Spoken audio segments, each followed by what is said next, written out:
Oke, selamat malam, Shalom Bapak Ibu, Saudara sekalian. Kita ketemu lagi di online Bible Study, masih Kitab Mazmur. Kali ini kita akan menyoroti Raja Daud yang membayangkan atau yang menulis tentang pengalamannya sebagai gembala, dan itu menggambarkan Tuhan kita adalah gembala yang baik. Ada banyak kebenaran yang kita bisa temukan dalam Mazmur ini, meskipun Mazmur ini sangat terkenal. Mungkin ada beberapa hal yang terlewatkan. Malam ini akan kita belajar dan kita baca lagi dengan teliti. Ya, baik. Sebelum itu, mari kita tundukkan kepala. Mari kita berdoa. Bapa di surga, kami mengucap syukur setiap saat kalau kami masih punya kesempatan, masih boleh hidup untuk belajar menjadi murid Tuhan Yesus. Untuk menyenangkan Tuhan. Apapun yang kami lakukan, agar kami tidak salah dan hidup kami tidak sia-sia. Berkati mulut hamba-Mu untuk menyampaikan kebenaran ini, agar setiap kami hidupnya diubahkan. Terima kasih Bapa, hanya dalam nama Tuhan Yesus kami berdoa dan mengucap syukur. Amin. Ya. Malam ini adalah sesi keempat, pembahasan Kitab Mazmur. Ya, topik besarnya adalah gembala. Dan itu berdasarkan Mazmur pasal 23 yang sangat-sangat terkenal. Lagunya pun kita sangat familiar. Tuhan adalah gembalaku. Baik, kita lanjutkan dulu. Ya. Sebenarnya kita sudah melalui 3 sesi Kitab Mazmur.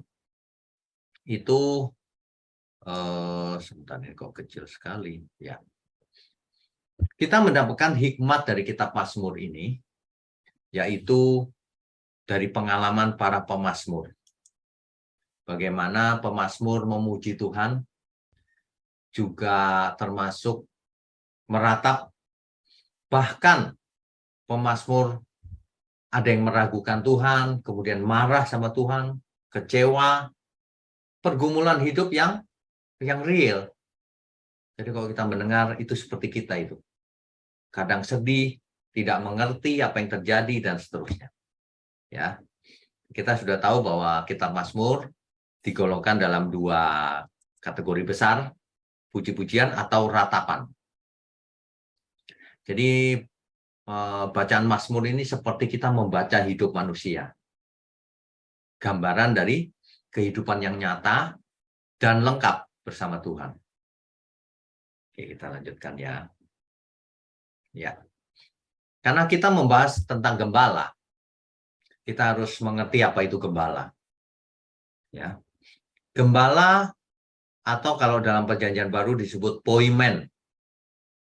Dalam bahasa Perjanjian Lama dipakai 3 huruf mati. Ya.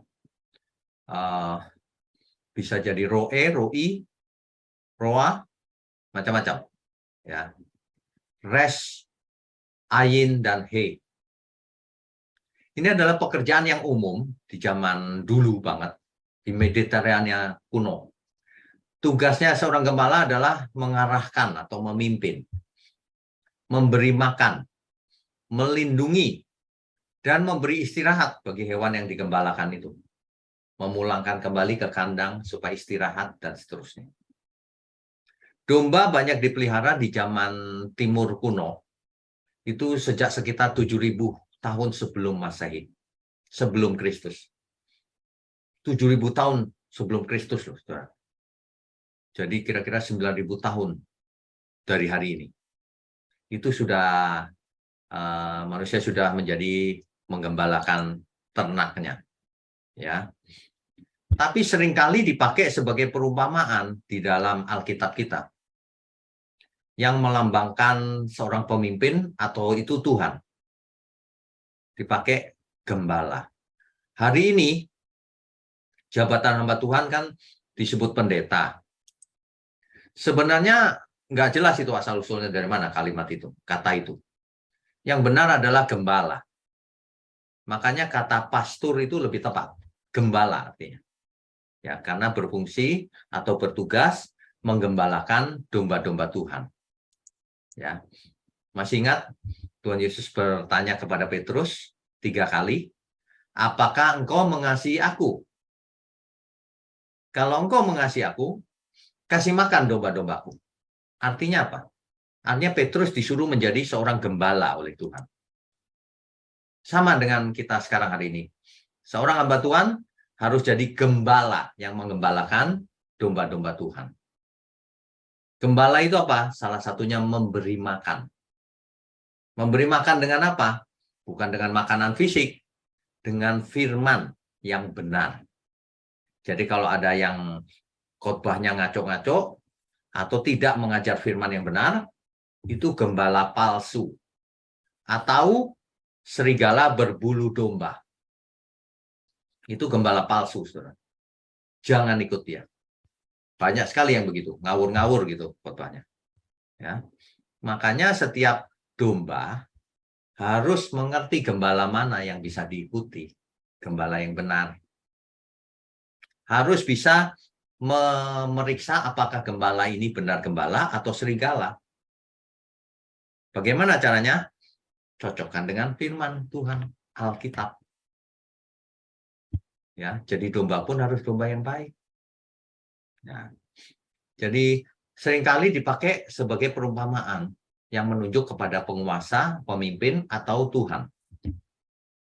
Bahkan dalam agama pagan, dalam agama kuno dulu, ya, seringkali para dewa juga digambarkan sebagai gembala. Gitu. Makanya Alkitab pakai kata gembala itu bukan tanpa alasan. Kalau orang yang belum mengenal Tuhan memandang dewanya sebagai gembala, maka diperkenalkan gembala yang benar yang ini loh. Kalau yang itu membawa kamu kepada kebinasaan. Nah, ya, kan jadi bagus. Diarahkan kepada gembala yang benar. Gitu, ya. Itu sekelumit tentang kata gembala. Oke, kita lanjutkan dulu. Ya. Hari ini kita fokusnya pada Mazmur pasal 23. Pasal-pasal yang terkenal akan kita bahas. Yang penting dan terkenal akan kita bahas. Ya. Malam ini adalah Mazmur pasal 23. Mungkin sebagian saudara juga sering membaca Mazmur 23 ini. Bahkan sering melantunkan lagu-lagu yang populer tentang Mazmur ini. Ya. Tuhan adalah gembalaku, takkan kekurangan aku. Kelihatannya ini semua orang tahu deh. Ya. Mazmur pasal 23 ini salah satu pasal yang paling digemari, favorit di dalam seluruh perjanjian lama. Jadi kalau di survei gitu, seluruh ayat-ayat perjanjian lama yang paling terkenal salah satunya ini. Tuhan adalah gembalaku, takkan kekurangan aku. Daud menulis Mazmur ini kemungkinan besar ketika ia masih menjadi bocah gembala. Di sebuah padang yang 1000 tahun kemudian, malaikat datang ke padang itu. Menyanyikan pujian, mengumumkan bahwa Sang Juru Selamat telah lahir di kota Daud. Wah, ini luar biasa ini. Anak Daud telah lahir. Yang dimaksud ya Mesias itu, Kristus. Ya. Nah, jadi itu Mazmur 23 itu luar biasa itu. Oke, kita lanjutkan dulu. Ya.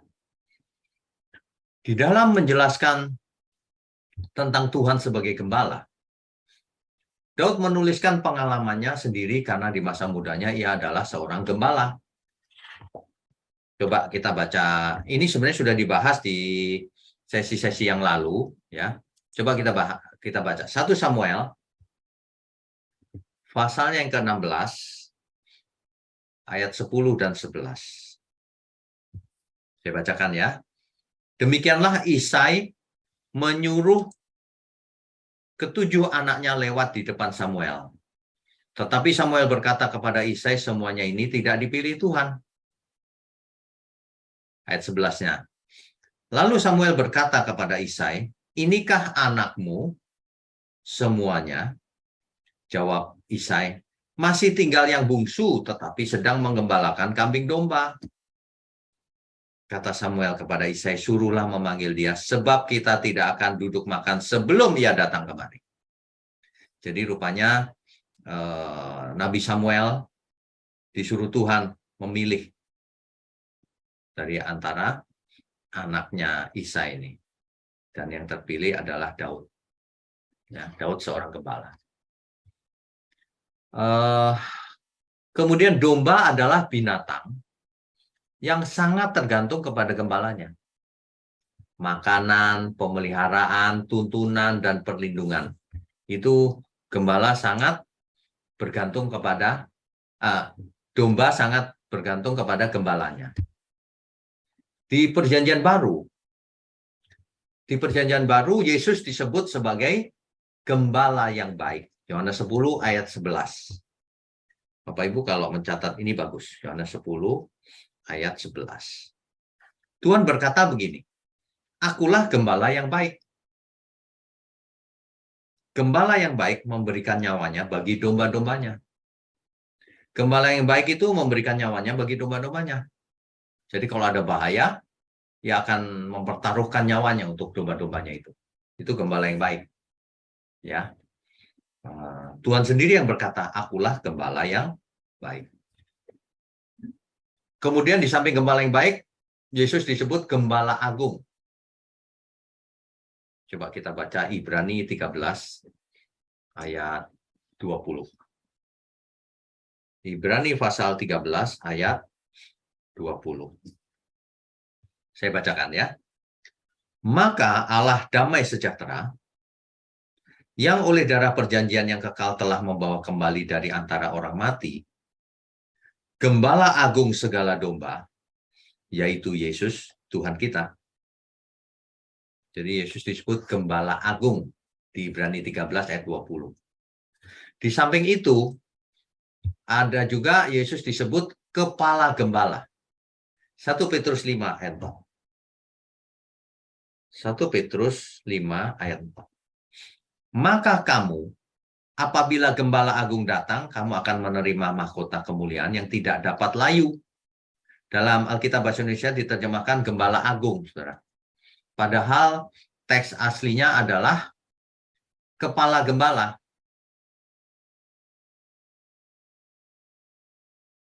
Dalam teks asli dipakai kata ini nih. Archipoimenos.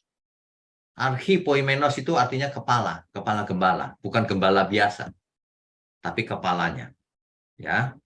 Nah, domba, kenapa dipilih domba? Domba itu adalah untuk perumpamaan seringkali dipilih domba, bukan kambing.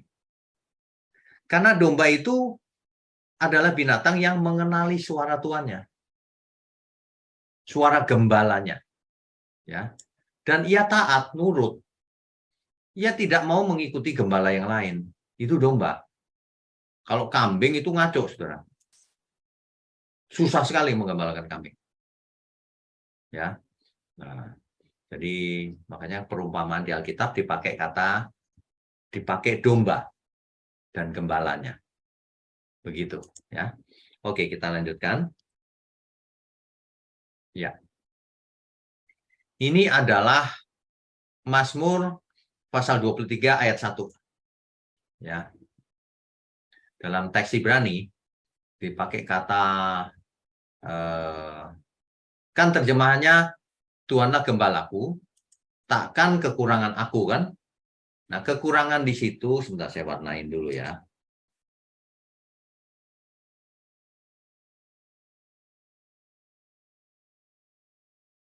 Ya. Takkan kekurangan aku itu dipakai kata ini dalam bahasa Ibrani.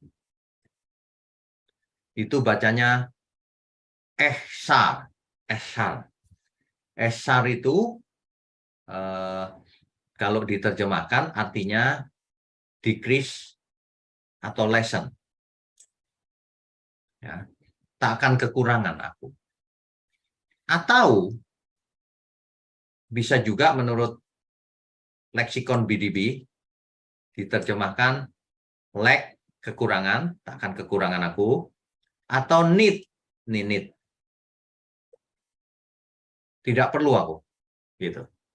Makanya ada terjemahan berbagai macam, artinya semuanya benar sih. Kalau Tuhan gembalaku, takkan kekurangan aku. Betul. Tapi bisa juga kalau Tuhan gembalaku, aku tidak ingin apa-apa lagi. Karena lebih dari cukup. Gitu maksudnya, saudara. Ya, dipakai kata head, ya, dan ini, dan rest, saya. Bukan saya, ham. Ya, oke. Nah, terus di berikutnya, ini dia terjemahannya. Ya, Mazmur 23. LAI menerjemahkan Tuhan adalah gembalaku, takkan kekurangan aku.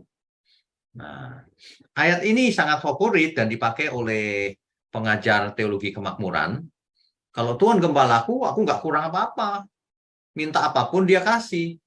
Aku akan kaya raya gitu. Itu pikiran orang-orang matre itu begitu. Pengajar teologi kemakmuran itu begitu. Apa aja diarahkan ke duit. Kalau Tuhan gembalaku, takkan kekurangan aku. Omsetku pasti, bisnisku sukses dan seterusnya. Begitu larinya. Dia nggak ngerti apa-apa sebenarnya ayat ini. Sebenarnya di terjemahan lain seringkali diterjemahkan begini. Contohnya NIV. The Lord is my shepherd. Tuhanlah gembalaku. I lack nothing. Masih sama, takkan kekurangan aku. Tapi kalau King James, ESV, NA, NRSV, semuanya menerjemahkan gini. I shall not want. Tuhan gembalaku, aku tidak ingin apa-apa lagi. Ini benar juga. Dan ini lebih bagus, supaya orang nggak matre. Takkan kekurangan aku. Waduh, dikasih apapun oleh Tuhan. Minta apapun diberi oleh Tuhan. Minta kaya dijadikan kaya. Waduh. Kalau Tuhan gembalaku, aku tidak ingin apa-apa lagi. Itu yang benar. Karena sudah cukup. Tuhan melebihi segala sesuatunya. Ini bukan berarti lalu kita malas-malasan. Oh, sudah cukup, malas saja. Nggak butuh uang, nggak butuh apa. Bukan itu artinya. Artinya kalau Tuhan gembalaku, ya yang lain udah nggak penting. Aku tetap kerja. Aku tetap rajin. Kenapa? Karena apapun yang kudapat, kupersembahkan untuk Tuhan. Kan begitu. Tidak matre. Ya. Oke, kita lanjutkan ya.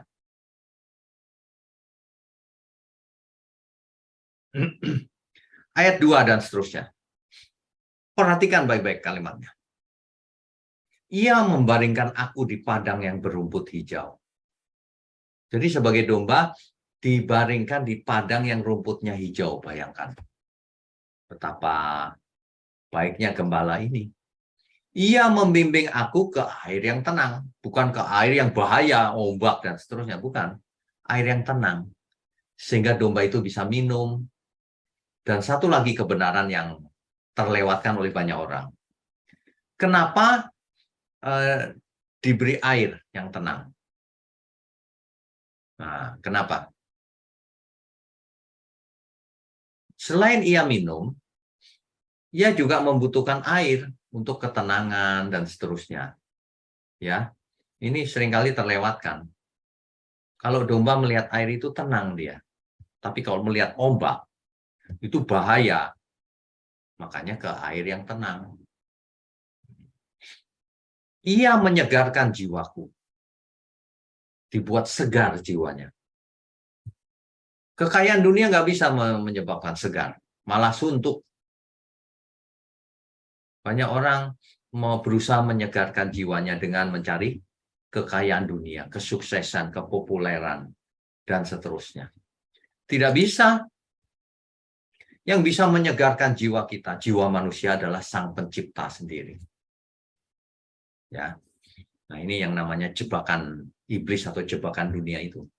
Seolah-olah mamon itu bisa dipercaya, bisa diandalkan, seolah-olah. Padahal ia tidak jujur. Ia tidak bisa menolong, saudara, untuk menyegarkan jiwa kita. Ia hanya bisa dipakai untuk membeli sesuatu, rumah, mobil, dan lain-lain. Tapi tidak bisa menyegarkan jiwa kita. Ya, nah ini gembala yang baik ini akan menyegarkan jiwa kita. Ia menuntun kita di jalan yang benar, bayangkan, nggak disesatkan, di jalan yang benar. Kenapa? Oleh karena namanya. Ingat ya, kalau baca Alkitab itu, kalau mendengar kata nama itu bukan hurufnya. Ya, banyak orang ngotot, nama itu harus begini, harus begitu. Kalau salah sebut nama nanti salah. Nggak ngerti. Kalau ada nama di Alkitab itu artinya pribadi. Itu artinya karena namanya, karena pribadinya. Pribadinya adalah gembala yang baik. Tentu saja memimpin kita kepada jalan yang benar. Ya, bukan soal nama. Banyak orang salah mengerti. Makanya banyak orang menyalahgunakan nama Tuhan Yesus misalnya. Berdoa minta sesuatu dalam nama Yesus katanya. Percuma kau pakai nama Yesus kalau hidupmu nggak benar. Di Alkitab sudah dikasih contoh, 7 anak Skewa itu hidupnya kan nggak benar. Dia mengusir setan pakai nama Yesus, setannya nggak lari, nggak takut. Pakai suara Yesus itu nggak menakutkan, yang menakutkan adalah pribadi Yesus. Yesus sebagai Tuhan. Nah ini kalau orang jahat ya, memotong video saya. Nama Yesus nggak berkuasa seolah-olah begitu. Ada banyak orang jahat di YouTube itu, saya tahu. Memotong video lalu membuat narasi seolah-olah saya mengajarkan sesuatu yang salah. Ya, nggak apa-apa. Nanti kalau ketemu Tuhan kau ditolak nanti. Ya, sekalipun aku berjalan dalam lembah kekelaman. Ini Raja Daud sedang mengisahkan bahwa ia pernah berjalan dalam lembah kekelaman. Perlu Bapak Ibu tahu lembah kekelaman itu sebenarnya bisa diterjemahkan itu sebenarnya suatu lembah gitu. Bisa dibayangkan nggak ada gunung tinggi di sisi kiri kanan, kemudian ada lembah. Karena tinggi besar, luas, lembahnya itu gelap, saudara. Kalau orang berjalan di situ takut ya. Kenapa? Bahaya. Tidak jelas juga di situ ada apa. Gelap. Bisa diterjemahkan menjadi lembah yang paling gelap. Atau bisa juga diterjemahkan bayang-bayang kematian. Tapi yang hebat adalah Raja Daud berkata, aku tidak takut bahaya. Sebab engkau besertaku. Gadamu dan tongkatmu itulah yang menghibur aku. Perhatikan, saudara. Dipakai kata gada dan tongkat. Seorang gembala punya tongkat. Ya. Kalau ada serigala atau apa, dia pukul supaya pergi. Ya. Nah, jadi Daud pernah berjalan dalam lembah kekelaman, dalam bayang-bayang maut. Tapi ia tidak takut bahaya, sebab penyertaan Tuhan itu nyata dalam hidup kita. Sama dengan kita semua, kita pernah masuk ke lembah kekelaman, pernah ditipu orang, bangkrut, dikecewakan, ditinggalkan orang yang kita kasihi, ada dalam bayang-bayang kematian, sakit penyakit yang berbahaya, macam-macam, saudara. Macam-macam. Itu lembah kekelaman. Jadi ajaran tentang teologi kemakmuran itu sudah pasti salah. Kalau kamu ikut Tuhan, kamu akan jadi kepala bukan ekor. Itu salah besar. Salah besar. Kenapa? Belum tentu jadi kepala. Kita tahu orang Kristen banyak yang jadi karyawan biasa, bukan jadi manajer, bukan jadi pemimpin, bukan jadi owner di perusahaan. Iya kan? Salah itu. Segala sesuatu yang tidak sesuai dengan fakta itu pasti salah. Jangan mau dibohongin begitu, saudara. Hidup kita itu naik turun. Kenapa kita dibiarkan hidup melewati lembah kekelaman? Supaya kita belajar tidak takut dalam bahaya. Karena penyertaan Tuhan nyata dalam hidup kita. Itu maksudnya.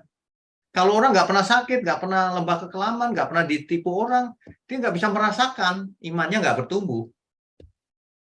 Lewat penderitaan lah orang diajar, dididik.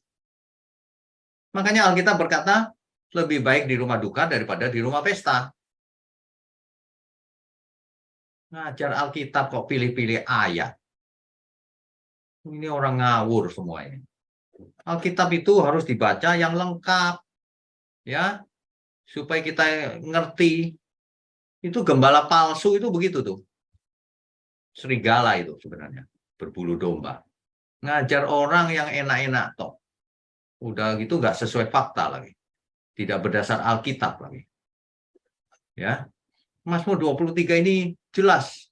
Orang benar pun lewat lembah kekelaman. Pernah. Tapi tidak dibiarkan di sana tentu saja. Supaya kita belajar. Apapun yang terjadi dalam hidupku, aku tidak takut bahaya. Sebab penyertaan Tuhan nyata dalam hidup. Gitu mestinya. Ya. Itulah iman yang benar. Hari ini iman dipakai untuk sembarangan. Orang ingin memanfaatkan kuasa Tuhan untuk memperkaya diri. Makanya ajarannya begitu tuh. Kamu pengen tas mewah, klaim janjinya. Tuhan dimintain tas mewah, dimintain harta-harta dunia. Matre itu ajaran itu. Lihat saja buah-buah hidupnya. Orang yang ngajar begitu.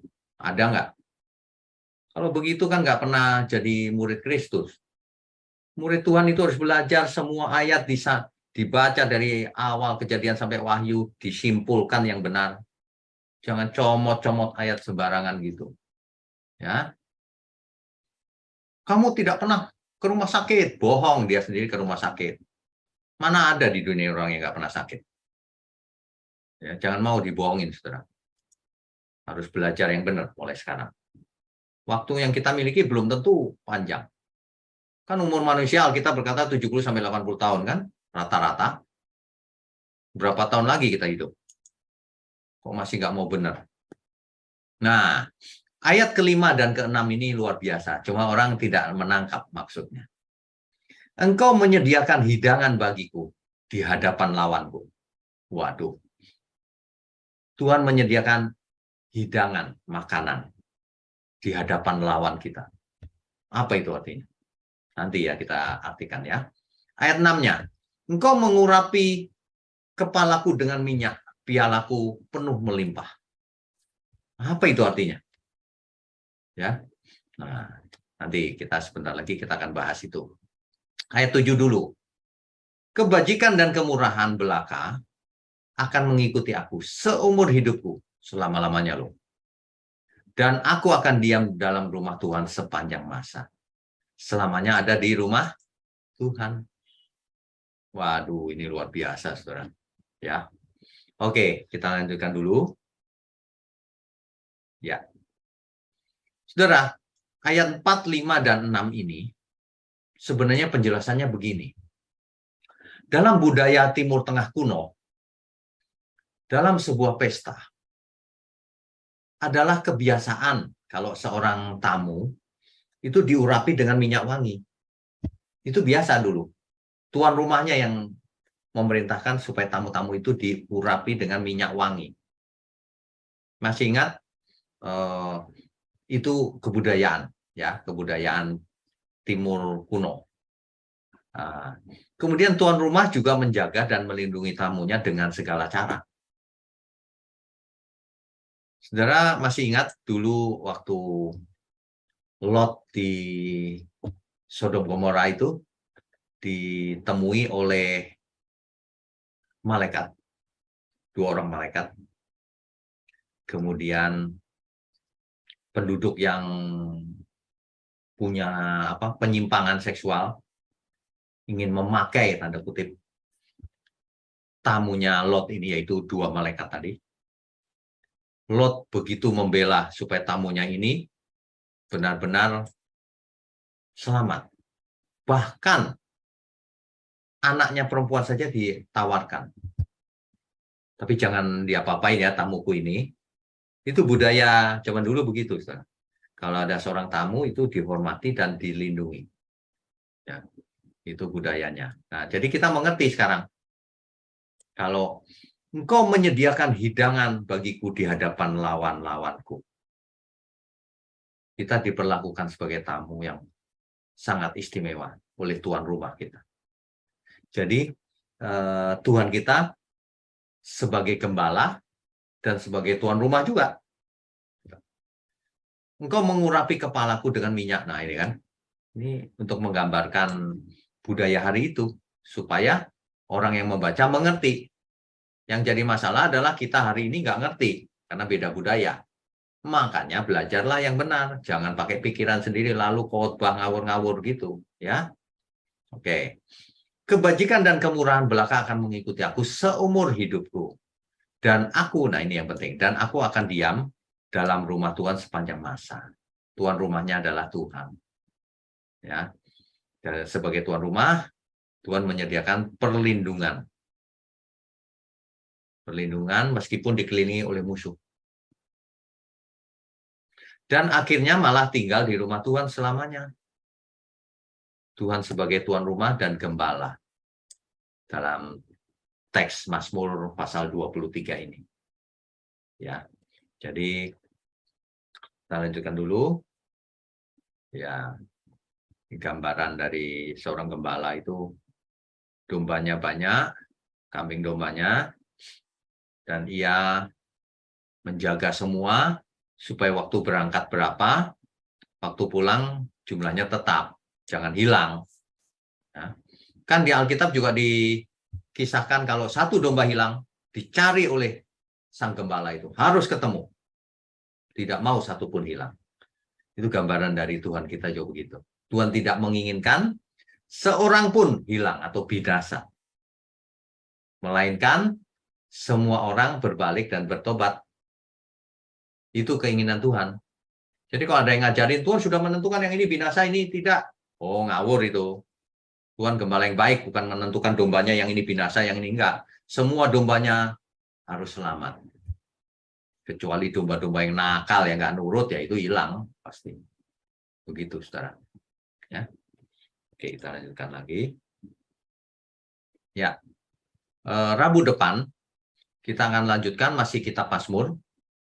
Pemazmur, kan pemazmur itu tidak hanya Daud ya.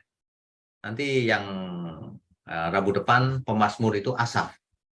Asaf itu kalau zaman sekarang mungkin worship leadernya ya, atau pemimpin pujian milik Daud, timnya Daud menulis juga. Temanya Mazmur 73 itu. Orang fasik sukses, tanda tanya. Itu Rabu depan ya. Oke, kita close dulu ininya, sharingnya. Ya. Jadi Bapak Ibu Saudara, kalau kita membaca kitab Mazmur, itu hikmatnya bagus-bagus banget. Ya. Jadi jangan ngarang-ngarang kalau baca, harus mengerti ayat dari ayat, konteksnya apa, latar belakangnya apa.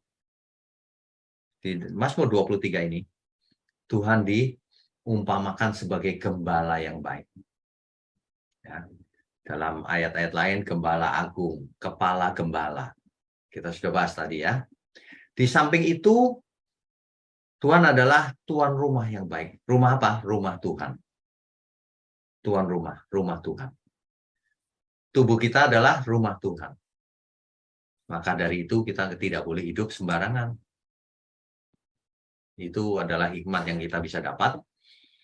Dan kalau kita belajar kitab Mazmur, seharusnya kita tidak jatuh ke dalam teologi kemakmuran, harusnya. Karena pemazmur itu meskipun kaya, Raja Daud kan kaya raya. Tapi ia tidak menekankan berkat jasmani atau kekayaan. Tidak. Tuhan gembalaku. Jelas itu. Jadi jangan kita salah mengerti. Amin ya, saudara. Kita lanjutkan dengan diskusi dan tanya jawab. Oke, sebentar. Saya buka dulu. Ya. Baik. Yang pertama, Ibu Lon ini. Silakan bertanya. Pak, saya mau nanya. Ini Pak, kenapa ya di Mazmur dikatakan Kristus anak Daud itu asalnya dari mana Pak? Bisa dibilangin apa Daud, Kristus anak Daud. Terus ada satu pendeta juga itu nggak suka kalau dibilang Kristus anak Daud.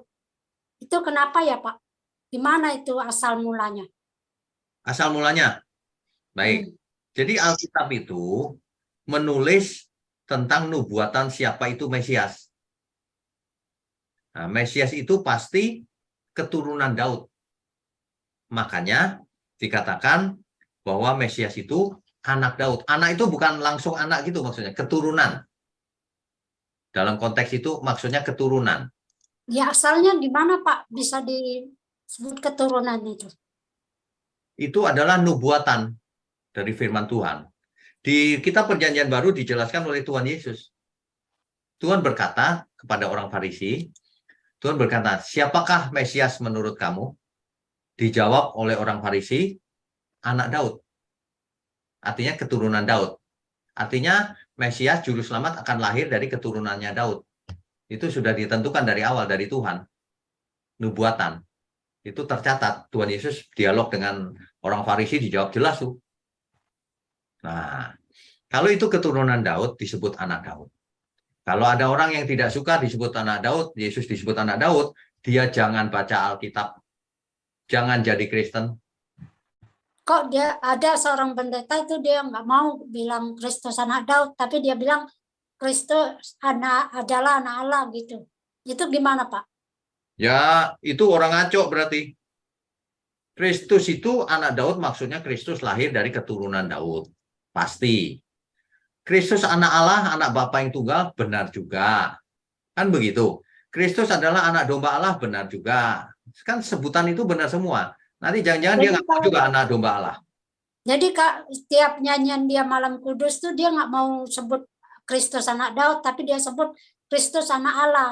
Itu benar benar Nah, ibu salahnya nggak usah gimana? dengerin dia. Ibu Hah? nggak usah dengerin dia. Dia nggak ngerti apa-apa berarti. Dia nggak ngerti Alkitab sama sekali berarti. Oh gitu ya Pak. Iya, nggak usah dengerin dia, Bu. Hmm. Jangan ibu belajar sama orang buta. Orang Oh buta gitu. menuntun orang buta namanya. Oh, Alkitab jelas Kristus adalah anak Daud, maksudnya keturunan Daud. Apakah Kristus anak Allah? Benar juga. Nah, tergantung konteksnya yang mana. Semuanya benar. Apakah Kristus imam besar? Benar. Apakah Kristus raja? Benar. Apakah Kristus seorang nabi? Benar juga. Apakah seorang rabi? Benar juga. Nah, ayat Oh Alkitab itu gitu. nggak boleh ditolak. Satu pun nggak boleh ditolak. Kok nggak mau disebut anak Daud? Ini aneh. Nih. Pernah belajar nggak dia? Pernah baca Alkitab nggak? Ya cuma saya nggak mau sebut di sini aja Pak. Jangan, Saya jangan tahu disebut. pendetanya. Karena Ya, ini tidak membahas pribadi seseorang, tapi ya, membahas ya, udah. Ya, saya ajaran-ajaran. tahu siapa yang bilang begitu tuh. Saya Ya, tahu. ya sudah, Ya, nggak perlu disebut, nggak usah apa. ya. Pokoknya kalau ada orang yang ngajar salah, saya akan sebut itu gembala palsu. Dia tidak pernah belajar Alkitab berarti. Suruh kuliah dulu dia. Kalau ada di kelas saya marah-marahin dia. Ngajar kok nggak ngerti. Kalau Saya tahu Pak itu siapa diam yang aja, jangan pakai pendapat sendiri. Saya tahu Pak siapa yang nolak Ya, ya Kristus sudah, anak Daud biarin itu. Cuma aja. saya nggak mau nyebut di sini. Ya, Takut ntar oke itu. Bu. Makasih ya Pak. Tuhan Terima berkati. kasih, Tuhan berkati. Ya, ya. Berikutnya Ibu Esther. Esther Linda. Ya, malam Pak Wikio. Malam. Malam teman-teman semuanya. Ya, silakan. Tadi Bapak bilang kita membahas soal gembala yang baik. Ya. Kalau zaman dulu Pak, kan nggak seperti zaman sekarang nih Pak. Zaman sekarang kan orang lebih cenderungnya tuh cari uang, dan cari kesenangan. Tapi kalau zaman Daud, kan Daud zaman dulu waktu pertama kali sama zaman perjanjian lama ya Pak, di Alkitab itu selalu perang terus kan Pak. Daud masalahnya tuh, dia tuh merasa sedih, hatinya diuber-uber sama Saul ya Pak.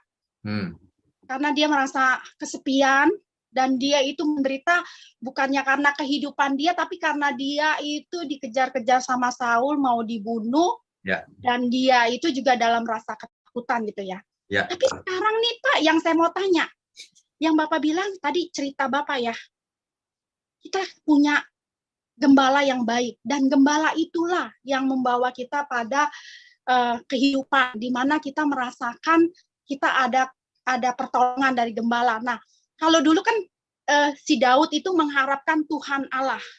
Dia berharap Tuhan yang Maha Kuasa menolong dia dalam penderitaan dia dikejar-kejar sama Saul, dia merasa diri dia dibuang gitu sama orang-orang di sekitar dia. Ya. Nah, kalau sekarang kan nggak ada perang tuh Pak, kayak kita sekarang begini. Ya. Yang kita hadapin yang seperti Bapak bilang, mungkin penyakit, mungkin masalah keluarga, mungkin masalah keuangan. Nah, boleh nggak kalau saya itu juga berharap bahwa Tuhan itu adalah gembalaku di saat saya lagi takut dan khawatir, saya nggak merasa kekurangan gitu. Itu boleh nggak, saya mau tanya? Bukan cuma boleh, Bu, harus. Nah. Itu ayat itu berlaku sepanjang masa. Jadi dalam dunia ini kita menghadapi bahaya juga. Bahaya fisik maupun non-fisik. Yang fisik ya penyakit dan sebagainya, kejahatan. Tapi yang non-fisik lebih bahaya lagi. Ajaran yang tidak benar, itu menyesatkan, membinasakan itu. Nah, kemudian masalah-masalah keluarga dan sebagainya, semua yang di dunia ini menjadi masalah. Kita hidup di dunia yang seperti serigala, di kawanan serigala. Makanya Tuhanlah gembalaku. Tetap sepanjang masa itu tetap benar. Seperti kita dombanya, Tuhanlah gembala kita. Begitu. Itu benar. Selalu begitu. Makanya ayat ini sering dibacakan ketika seseorang dalam bahaya. Masih ingat nggak saya cerita tentang kapal yang tenggelam itu? Sebelum tenggelam, orang-orangnya nyanyi, Tuhanlah gembalaku. Ya. Meskipun aku berjalan dalam lembah kekelaman, mati habis itu. Dan bisa juga orang yang dalam sudah detik terakhir mau menutup mata, dibisikin Mazmur ini. Meskipun aku berjalan dalam lembah bayang-bayang kematian, aku tidak takut, nah gitu dan seterusnya. Gitu. Jadi Mazmur ini masih bisa diaplikasikan sampai kapanpun. Sampai saat ini Pak, kalau berarti pemikiran kita harus bukan yang tadi Bapak bilang soal duit ya, bukan soal duit kan? Artinya kita mendapatkan kekuatan untuk menghadapi masalah gitu kan yang ya. maksud Bapak? Betul. Itu kan? Ya. Betul. Yang di saat kita mengalami sulit, kalau Bapak bilang kan ada lembah tuh kiri kanan, ya kan? Ada gunung-gunung terus lembahnya gelap. Nah, di saat saya mengalami seperti itu, saya menganggap bahwa pertolongan Tuhan selalu ada menyelesaikan masalah gitu kan? Ya maksudnya yang kita tangkapnya begitu ya Pak ya? Penyertaan Tuhan selalu ada pada kita sehingga aku tidak takut bahaya gitu. Itu. Jadi lewat lembah kekelaman bersama penyertaan Tuhan, bukan sendirian. Tapi bukan berarti Tuhan jawab solusinya instan gitu ya, enggak, itu kan proses. Satu lagi Pak, saya mau nanya Pak. Ya. Gini Pak, kenapa Alkitab itu disediakan sama Tuhan? Kalau kita yang sedang menghadapi masalah, terus kita baca Alkitab. Halo? Ya, terus? Kalau kita lagi menghadapi masalah, makanya Alkitab ini adalah kalau kita bilang memang benar-benar nyata, Pak. Asalkan kita mau membacanya, kita mendapatkan kekuatan. Firman itu adalah kekuatan. Firman itu adalah pertolongan. Betul. Saya merasakan juga. Nah, yang saya mau tanya gini, Pak. Kemarin saya sempat ngedengerin khotbahnya Pak Eratus. Saya juga senang dengerin khotbahnya Bapak gitu, karena saya anggap itu adalah sebuah vitamin buat roh saya. Jadi saya butuh khotbah yang bagus untuk stamina vitamin saya gitu. Dan saya nangkep dari khotbahnya Pak Eratus itu, Pak. Bulunya tuh kecil. Ya, silakan. Ya. Saya menangkap khotbahnya dari Pak Eratus itu, Pak. Pendeta Eratus itu bilang gini loh, Pak. Justru kalau kita nih, ada orang yang hidupnya selalu aja ada masalah. Walaupun orang itu sebenarnya jalannya udah benar, selalu aja ada masalah. Sebenarnya dia tuh katanya orang yang memang sengaja sama Tuhan diizinkan seperti itu supaya dia itu dinyatakan bahwa Tuhan itu ada loh bersama kamu. Tapi ada orang yang hidupnya itu damai, maksudnya zona nyaman gitu. Jadi dia nggak mengharapkan pertolongan Tuhan. Tapi kalau ada seseorang yang diperhadapkan selalu ada masalah, tapi dia tetap berharap kepada Tuhan, itu katanya diizinkan sama Tuhan, dianggap bahwa itu adalah orang pilihan. Apa seperti itu, Pak? Ada dua kemungkinan. Yang Apa? pertama benar seperti itu. Orang itu mampu pasti dikasih beban terus sama Tuhan supaya naik terus kekuatannya. Tapi bisa juga orang itu bermasalah. Dianya yang bermasalah, makanya masalahnya banyak. Nah, kalau yang dia tidak salah, nah itu orang pilihan. Nggak salah tapi diberi beban banyak, nah itu orang pilihan. Tapi kalau dianya sendiri bermasalah, ya tentu saja banyak masalah. Itu bukan dari Tuhan. Dia harus Kalau belajar orang, dari Pak, kalau dia udah ke gereja nih, contohlah saya udah ke gereja, saya mau berusaha hidup benar, saya mau berusaha menyenangkan Tuhan. Tetapi herannya masalah itu ada. Tadi saya hadapin bersama dengan anak saya gitu. Saya tuh udah berusaha, tapi kenapa anak saya tuh kayaknya gimana gitu. Terus saya langsung lagi, Pak, saya datang kepada Tuhan, saya bilang, Tuhan, saya bilang, ya udah nggak apa-apa dah Tuhan, asalkan Tuhan selalu bersama saya, nggak masalah anak saya tetap percaya Tuhan, dia dalam perlindungan-Mu. Nah, yang saya mau tanyakan Pak, jadi apakah benar orang yang Tuhan pilih untuk udah hidupnya benar terus dikasih masalah itu emang Tuhan mau seperti itu, seperti nabi-nabinya gitu Pak? Apa benar seperti itu?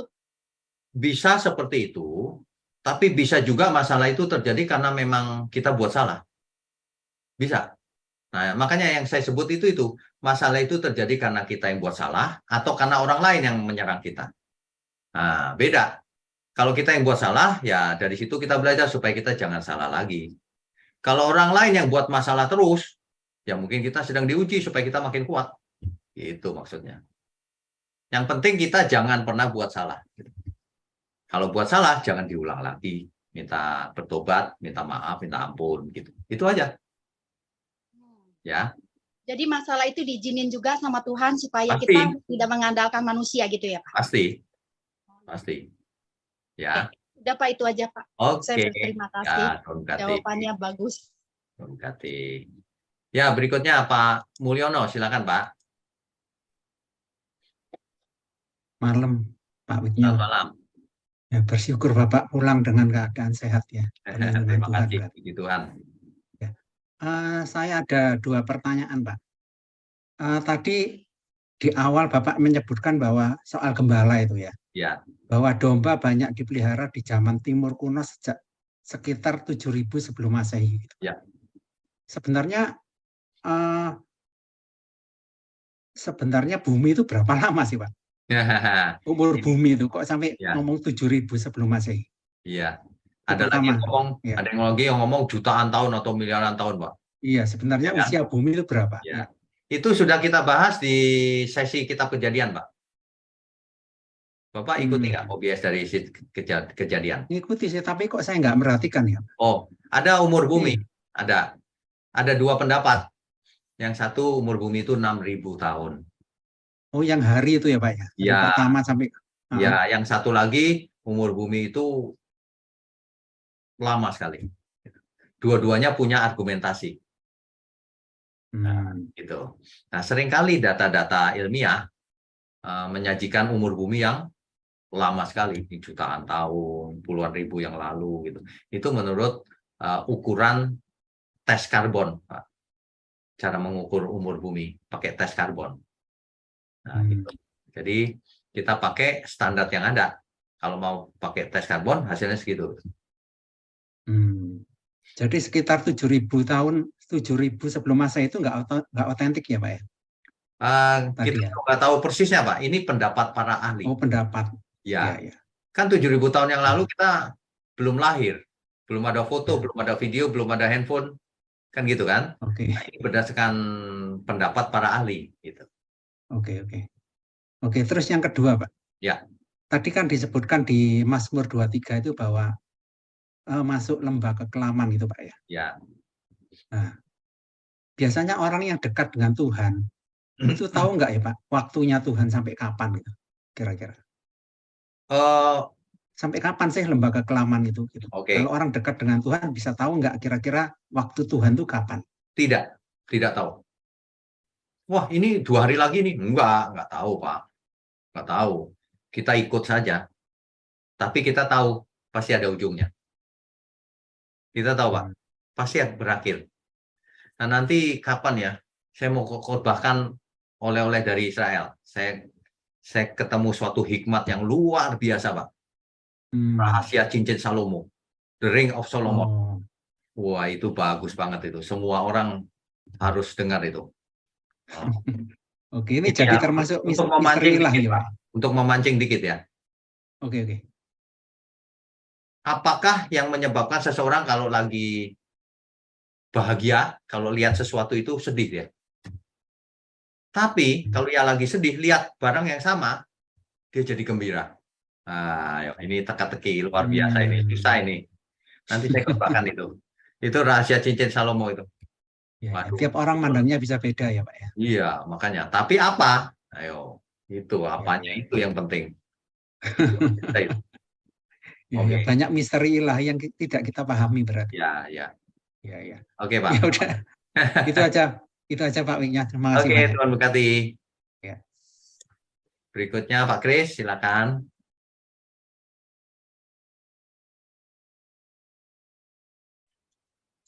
Shalom malam, Pak. Shalom, malam. Ini maaf lagi nyetir di jalan tol ini, Pak. Oh, hati-hati, Pak. Hati-hati. Suara aja. Mungkin sinyalnya putus-putus. Sebetulnya tadi beberapa kali teman-teman tanya itu kan yang mengenai Mazmur 23, mengenai orang benar dan lain sebagainya. Saya kok malah jadi ingat itu, Pak, Mazmur 42. Ya, kenapa, Pak? Di Mazmur 42 kan di sesi yang lalu kita pernah bahas yang itu seperti rusa rindu Ya. air dan sebagainya. Ya. Sebetulnya kan itu termasuk Mazmur ratapan itu, Pak, Mazmur 42. Cuma saya setiap kali baca Mazmur 42 itu saya seolah-olah kayak kebayang bahwa Mazmur 42 itu juga seperti kisi-kisi untuk memahami Mazmur 23 ini, Pak.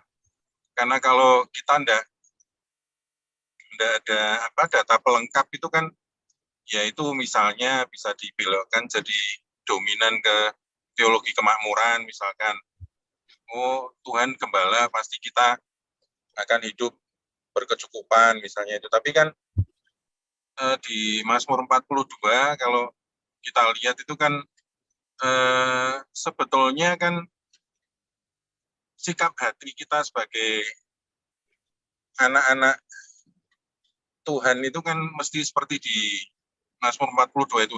Dan menurut Pak Wiknya gimana, Pak? Ada pendapat bahwa di ayat kelima di Mazmur 42 itu pertolonganmu itu yang bahasa Ibraninya kan Yeshua, Pak. Itu disebutkan sebagai salah satu nubuatan mengenai nama Tuhan Yesus yang muncul di Mazmur. Oke. Itu dibahas terpisah aja, Pak. Karena ini topiknya 23 kan. Nanti saya sajikan teks aslinya dan sebagainya ya. Ya Pak. Itu jadi kalau kita lihat tadi yang sebenarnya ya Pak, penolong penyelamat itu memang bahasa Ibraninya kan Yasa memang. Yasa itu kan bisa jadi Yosua, bisa jadi macam-macam. Gitu loh. Cuma nanti untuk lengkapnya saya sampaikan ya. Ya, karena kalau itu misalkan diasumsikan bahwa itu adalah Yeshua yang adalah nama Yesus, ayat 5 itu kan nanti kelanjutannya kan dan aku melihat wajah panin Elohim itu, Pak. Kalau kita lihat konteks ya Pak. Kalau kita lihat konteks nggak boleh begitu Pak. Oh gitu. Pasin namanya. Ya makanya ini saya tanya karena ada pendapat seperti itu. Pendapat Pak Wiknya gimana, Pak? Itu nggak benar Pak. Mazmur itu belum tahu nama juru selamat itu siapa. Mazmur itu hanya bilang itu penolongku atau penyelamatku dan Elohimku kan gitu. Masa Mazmur sudah tahu itu Yeshua? Nggak tahu Pak, belum tahu. Ya, soalnya kan ada argumen itu Pak, ada yang terangkan seperti itu. Ya itu namanya cocokologi. Iya. Setiap kata penolong tadi jadi Yesua ntar. Iya, iya, Pak. Gitu. Enggak, jangan pernah mengandalkan studi kata terlalu tinggi. Studi kata terlalu berlebihan. Karena Iya. kata apapun yang mesti dicocokkan adalah konteksnya apa. Iya. Bukan katanya. Betul, betul, Nanti Pak. kalau gitu, nanti di kitab hakim-hakim, Yosua adalah hakim-hakim yang hebat. Oh, berarti itu Yesus itu Yesua. Bukan, itu cocokologi pasti. Padahal kan nama Yosua sebenarnya Yesua, Pak. Nah, makanya nggak boleh cocokologi. Ya, Iya. gitu. Ya. Ya, Pak. Itu pertanyaan saya. Ya, terima Oke. kasih, Pak. Ya, tuh berarti. Pak, berikutnya Pak Oto, silakan, Pak. Salam Pak Beknyo. Shalom. Ya, Saya mau tanya ini Pak Beknyo. ya. Bagaimana kalau ada jiwa yang mau ikut Elohim Yahweh, sedangkan gereja yang di tempat saya itu kan tidak sama dengan apa yang saya yakinin saat ini, gitu loh. Kemana saya harus bawa mereka? Jangan saya bawa mereka itu jiwa baru ataupun mereka yang mau mengenal Elohim Yahweh, itu salah. Bagaimana caranya? Apakah ada yang dekat saya Blitar, apa Kediri, apa daerah mana atau gitu? Harusnya ada, Pak. Cuma saya tidak hafal. Tapi saran saya, ikuti saja OBS ini dan khotbah-khotbah kita secara online. Supaya nah, soal gereja nanti bisa dibicarakan terpisah. Bisa kita cek sih. Saya minta tolong Pak. Ya, nanti WA saja Pak. Nanti saya periksa ya. Di kota mana maksud Bapak? Ya. Ya, Pak. Terus yang kedua Pak, Hmm. yang kedua. Saya kira daripada anaknya Isai yang sangat sayang kepada Isai orang tuanya itu Daud Pak ya. Karena Daud itu orang yang menjaga domba orang tuanya. Betul. Bagaimana dengan saudara-saudaranya yang lain Pak? Apakah benar Pak? Saudara-saudara yang lain tidak difokuskan dalam kisah ini Pak. Yang pentingnya adalah Daud. Jadi kita nggak perlu tanya saudara yang lain bagaimana sifatnya satu persatu, ya nggak perlu lah. Kita fokus pada Daud. Ya. Matur suwun Pak. Oke. Ya, terima berikutnya Fransiskus Hari ya. Ya, silakan.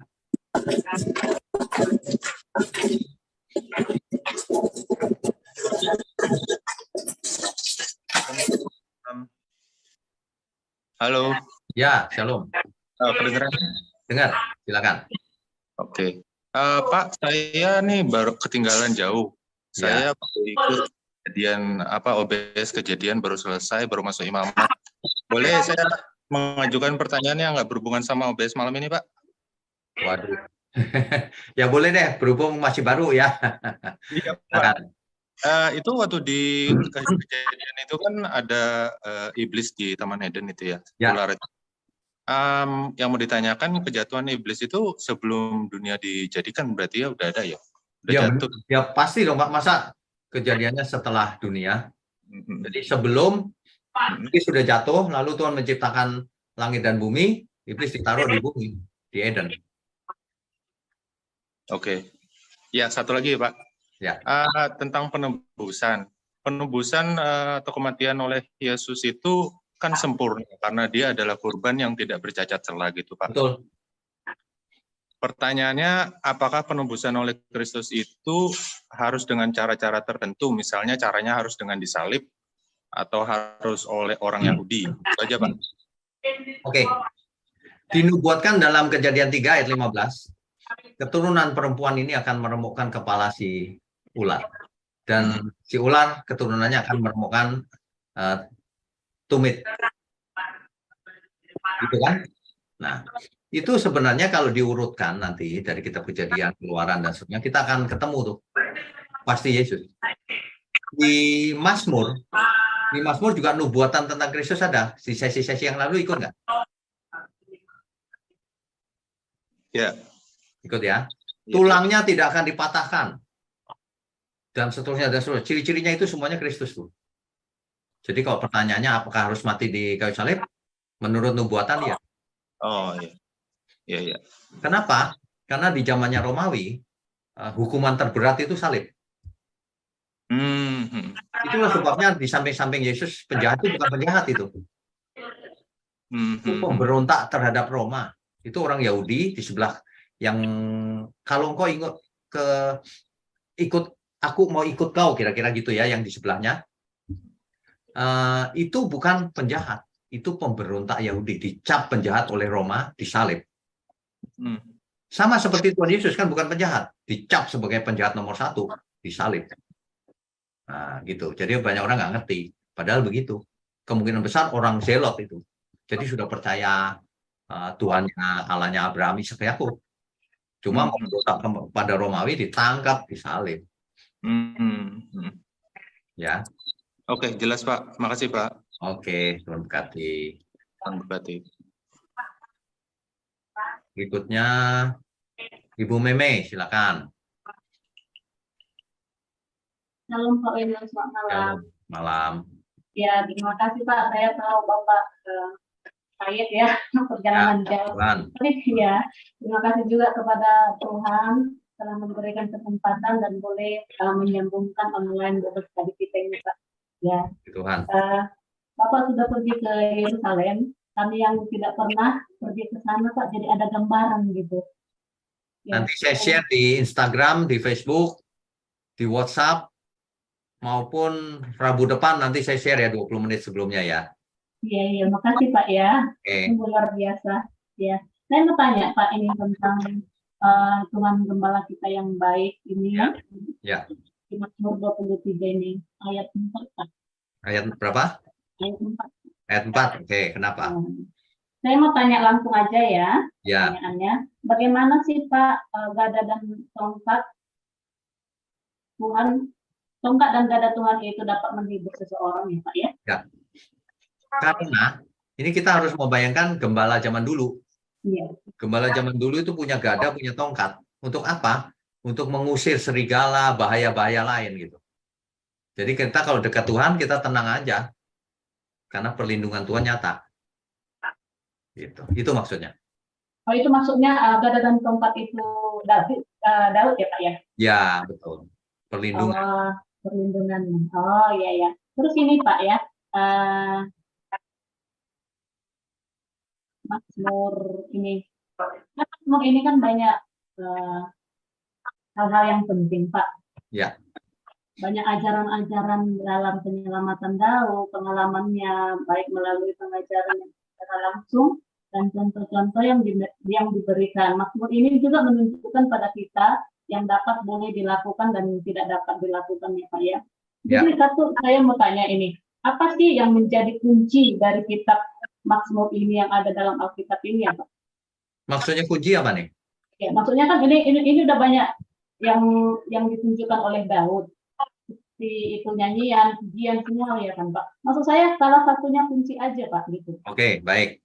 Nanti di sesi terakhir kita akan buat kesimpulan kitab Mazmur. Nah, di situ bahasnya mungkin di situ nanti ya. Supaya, ya. Ini saya kecepatan ya Pak. Kecepatan ya. Iya, karena soalnya ini Daud kan terlalu banyak dia mengasih contoh-contoh. Ya, betul. Bagaimana perhubungan dengan Allah, pergumulannya, kebaikan semua Pak. Jadi saya jadi confused gitu loh. Apa sih yang terpenting gitu loh. Ya. Nanti ya Pak ya. Ya. Apa deh saya tunggu Pak jawabannya. Oke. Iya, makasih ya Pak. Salam berkati. Oke. Siapa lagi yang belum ya? Ibu Farida, Surabaya. Silakan Bu. Ya, malam Pak. Shalom. Selamat malam, Shalom. Ya, saya izin off cam ya Pak ya. Ya, boleh. Ya Pak, tadi disebutkan di Yohanes 10 ayat 11 kan tentang gembala yang baik tuh Pak. Ya. Nah, ini kalau terus saya baca ya sampai di Yohanes 10 ayat 27, ya. Itu kan berbunyi gini nih Pak. Domba-dombaku mendengar suaraku. Aku mengenal mereka dan mereka mengikuti aku. Ya. Nah, di sini ada kata domba-dombaku mendengar suaraku. Ya. Nah, suara yang dimaksud ini apakah suara gembala di gereja yang saat ini kita berjemaat itu Pak? Atau mungkin audible voice dari Tuhan itu Pak? Oke. Ini kan diibaratkan domba dan gembalanya nih. Ya. Nah, binatang domba itu kenal loh sama suara gembalanya. Kalau kita bukan gembalanya tapi teriak-teriak manggil gitu, dia nggak mau. Tapi kalau gembalanya, dia langsung ikut. Nah, ini diumpamakan bahwa misalnya gereja ya. Ya artinya gembala yang benar, jangan ikut gembala yang salah. Jadi kalau seorang domba lihat gembalanya ini ngaco nih, nah jangan diikuti. Karena kan kadang ini itu ya Pak ya, apa ya, samar gitu loh Pak. Karena kan misalnya seperti saya nih Pak, baru mengenal Nanti dulu. Gembala suara di sini maksudnya suara Tuhan. Suara ya, itu suara Tuhan. Gembala kan Nah, Pak. suara Tuhan disampaikan melalui gembala di bumi. Artinya gembala di bumi menyampaikan suara Tuhan atau bukan? Kalau bukan ya jangan ikut. Gitu. Karena gembala kita agung kita adalah Tuhan, gembala agung. Iya. Kan gitu. Berarti kan kalau diimplementasikan di kehidupan kita kan seperti gembala yang di gereja yang saat ini kita berjemaat kan Pak? Iya dong. Nah, gembala kecilnya itu gembala agungnya Tuhan Yesus. Nah, kalau gembala kecilnya tidak nurut sama Tuhan Yesus atau tidak menyampaikan firman yang benar, tinggalin dia.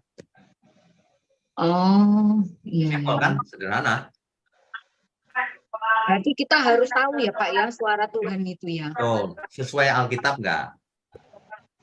Oh. Terus perbuatannya benar nggak sesuai Alkitab itu?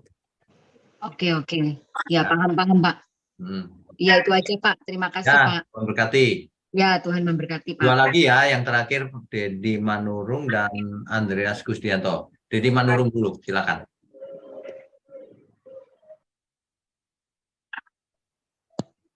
Shalom, Pak. Shalom, silakan. Saya mau bertanya ini, Pak. Ya. Ada sedikit yang mengganjal dalam saya ini. Tapi ini dari Yohanes 17 loh, Pak. Dari mana? Yohanes 17 ayat 12. Ya, kenapa? Selama aku bersama-sama mereka, aku memelihara mereka dalam namamu, yaitu namamu yang telah engkau berikan kepadaku. Aku telah menjaga mereka dan tidak ada seorang pun dari mereka yang binasa selain daripada dia yang telah ditentukan untuk binasa. Supaya genaplah yang tertulis dalam kitab suci, kan Pak? Ya. Nah, di situ kan ada tertulis dikatakan selain daripada dia yang ditentukan oleh untuk binasa, kan Pak? Ya. Itu berarti kan ada yang ditentukan untuk binasa dan ada yang ditentukan untuk selamat, kan Pak? Ya jelas ada orang yang berdosa pasti ditentukan binasa. Nah, terus enggak, yang mau saya pertanyakan Pak, itu yang ditentukan untuk binasa itu yang dimaksudkannya itu orang-orangnya siapa? Bagaimana itu Pak? Siapa Pak? Apakah nanti dulu ini salah ngerti ini pasti. Yang ditentukan binasa itu bukan begini. Orang ini baik, ditentukan jadi nggak baik. Bukan itu maksudnya. Orang ini berdosa ditentukan binasa, diputuskan untuk binasa. Makanya Alkitab tidak boleh dibaca satu ayat. Ayat yang lain berkata begini, oleh karena itu kamu sadarlah dan bertobatlah supaya dosamu diampuni. Kan gitu. Tidak ada dosa yang tidak bisa diampuni kalau orangnya mau bertobat. Bukankah orang yang ditentukan untuk binasa itu Pak, orang yang di luar dari Kristus Pak? Ini yang ditentukan binasa ini adalah orang yang tidak mau bertobat. Nah, sedangkan bertobat atau tidak kan keputusan pribadi, bukan ditentukan Tuhan. Berarti di luar dari Kristen bisa juga dong Pak masuk surga gitu maksudnya. Bisa, Pak? kenapa tidak? Saya mau tanya, Abraham Kristen bukan? Di luar dari percaya Kristus bisa juga apakah Pak? Jawab dulu pertanyaan saya. Abraham Kristen apa bukan? Kan. Masuk surga nggak? Selamat nggak? Pasti selamat. Nah, ya udah itu jawabannya. Iya kan? Kalau enggak, perjanjian lama, orang semua perjanjian lama binasa kalau enggak. Bukan Kristen mereka. Berarti di luar dari percaya sama Kristus adalah juru selamat itu bisa selamat ya? Bukan itu maksudnya. Orang perjanjian lama itu percaya kepada Allahnya Abraham, Ishak dan Yakub, belum mengenal Kristus. Kalau belum mengenal Kristus, penghakimannya menurut Taurat. Percaya Allahnya Abraham dan Yakub bukan? Kan gitu. Maksud saya Pak, dalam konteks hari ini Pak, zaman sekarang ini. Konteks hari ini, kalau orang tidak pernah mendengar Kristus, kira-kira dihakimi menurut apa? Injil apa bukan? Ya enggak dong, orang belum pernah menjawab. Makanya Alkitab itu harus dibaca. Di kitab Roma dikisahkan orang-orang yang tidak punya Taurat, tidak mengenal Kristus. Dihakimi menurut apa? Perbuatannya, hati nuraninya. Apakah ia melakukan hukum yang dituntut oleh Taurat atau tidak? Mengasihi enggak? Tapi kalau orang menolak Kristus, sudah pasti binasa. Terus sinkron dengan Yohanes 3 ayat 16 itu bagaimana, Pak?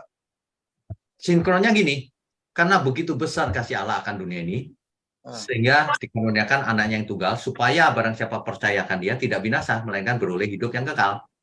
Betul? Bukankah di situ jelas dikatakan, karena begitu besar kasih Allah akan dunia ini, supaya karena begitu besar kasih Allah akan dunia ini, sehingga ia telah mengaruniakan anak yang tunggal, supaya setiap orang yang percaya kepadanya tidak binasa, melainkan peroleh hidup kekal. Berarti di luar dari percaya Kristus, itu kan, kalau berdasarkan ayat itu kan berarti di luar Kristus itu binasa kan, Pak? Ya, pertanyaannya Abraham percaya Kristus nggak? Enggak, yang saya pertanyakan. Nah, iya, sama. Ini kasusnya sama. Hari ini juga sama. Kalau orang tidak pernah mendengar Injil, kan kasusnya sama orang perjanjian lama. Nggak pernah dengar. Nggak ngerti dia. Bukan menolak, nggak pernah dengar. Ya, kita menurut apa? Perbuatan pasti. Alkitab berkata begitu, kitab Roma. Roma pasal 14 ayat ada itu. Jadi bangsa-bangsa lain yang tidak punya Taurat tapi melakukan apa yang dituntut oleh hukum Taurat, oleh dorongan diri sendiri, maka ia dibenarkan. Rasul Paulus yang menulis. Ayat Alkitab itu nggak boleh dicomot-comot, nggak boleh. Semuanya berlaku. Tapi kalau orang dengar Kristus tapi menolak, ya pasti binasa, dia nggak percaya. Tapi kalau nggak pernah dengar, contohnya orang perjanjian lama semua itu, kan nggak percaya Yesus. Oh, bagaimana percaya? Oh, Yesus belum lahir. Emang hari ini Yesus sudah lahir, tapi bagaimana kalau orang nggak pernah dengar? Sama aja kasusnya. Masa orang nggak pernah dengar gitu ya, lalu dihakimi oleh Tuhan, kamu nggak percaya loh, saya nggak dengar Tuhan, pokoknya nggak percaya binasa. Oh, memang Tuhan macam apa itu? Tuhan itu hakim yang adil. Emang Pak, mau tanya lagi Pak, emang kita percaya itu karena kehendak kita sendiri Pak, bukannya karena kita ditarik oleh Bapa yang mengutus Allah? Bapak percaya Tuhan karena Bapak mau percaya atau karena nggak sadar lalu ditarik? Kalau berdasarkan Yohanes 6 ayat 44 seperti itu Pak.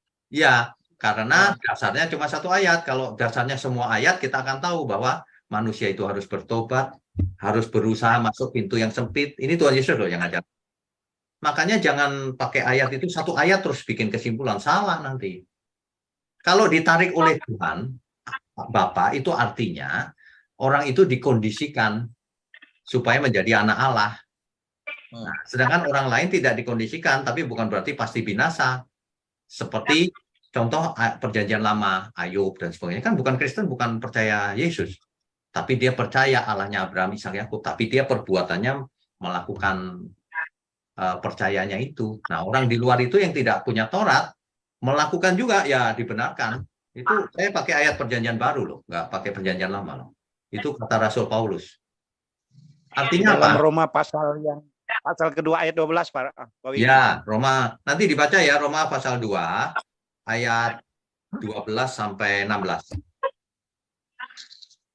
Intinya gini, Tuhan itu tidak buat apa sepihak. Oh, yang A ini saya tentuin binasa, pokoknya ngapain aja pasti binasa dia.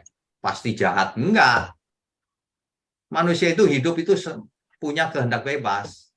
Dari awal diciptakan menurut gambar dan rupa Allah. Artinya apa? Punya keserupaan. Kalau Allah punya pikiran, kita dikasih pikiran. Allah punya perasaan, kita dikasih perasaan. Allah punya kehendak bebas, berdaulat, kita dikasih berdaulat. Mau ngelawan Tuhan atau mau taat. Semuanya kita yang tentukan. Tuhan berikan Injil, mau belajar nggak? Benar. Nah, semuanya pilihan kita. Gitu loh. Jadi seseorang dituntut sesuai apa yang ia punya. Yang diberi banyak, dituntut banyak. Gitu. Nah, orang yang percaya Tuhan, umat pilihan, ditentukan itu maksudnya dihakimi supaya menjadi memerintah bersama Yesus. Itu jelas semuanya. Jadi jangan pernah berpikiran takdir nih aku memang masuk neraka ditentukan. Enggak ada begituan. Tuhan tidak menginginkan seorang pun binasa. Kalimatnya jelas. Begitu Pak. Ya. Halo Pak Dedi? Iya Pak, ya Pak. Oke, Tuhan berkati. Satu lagi terakhir. Nggak ada. Pak Fung Permadi, silakan.